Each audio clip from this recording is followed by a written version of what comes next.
أعوذ بالله من الشيطان الرجيم. بسم الله الرحمن الرحيم.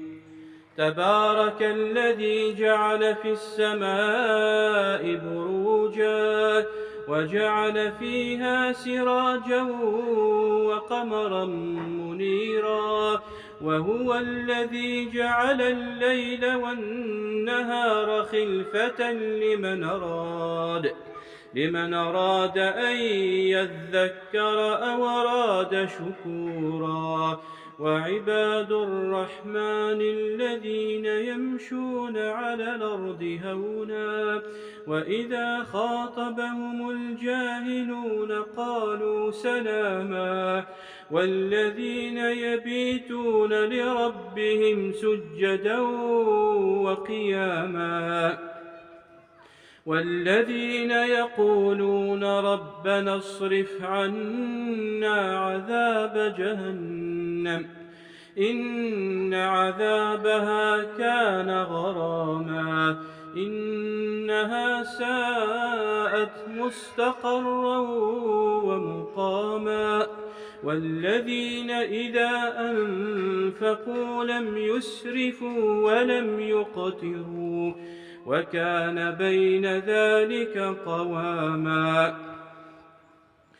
والذين لا يدعون مع الله إلها آخر ولا يقتلون النفس التي حرم الله إلا بالحق ولا يزنون، ومن يفعل ذلك يلقى أثاما يضاعف له العذاب يوم القيامة ويخلد فيه مهانا إلا من تاب وآمن وعمل عملا صالحا فأولئك يبدل الله سيئاتهم حسنات وكان الله غفورا رحيما. ومن تاب وعمل صالحا فإنه يتوب إلى الله متابا.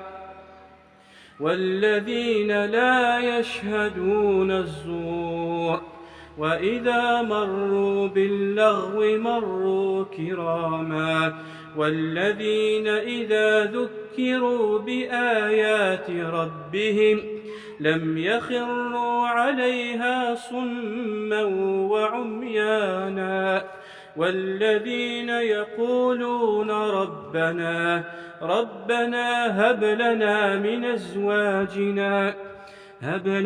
من أزواجنا وذرياتنا قرة أعين واجعلنا للمتقين إماما.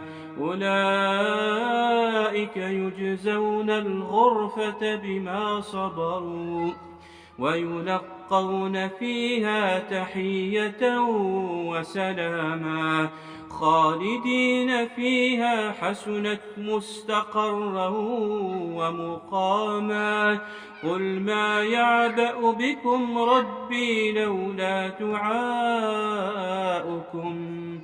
فقد كذبتم فسوف يكون لزاما.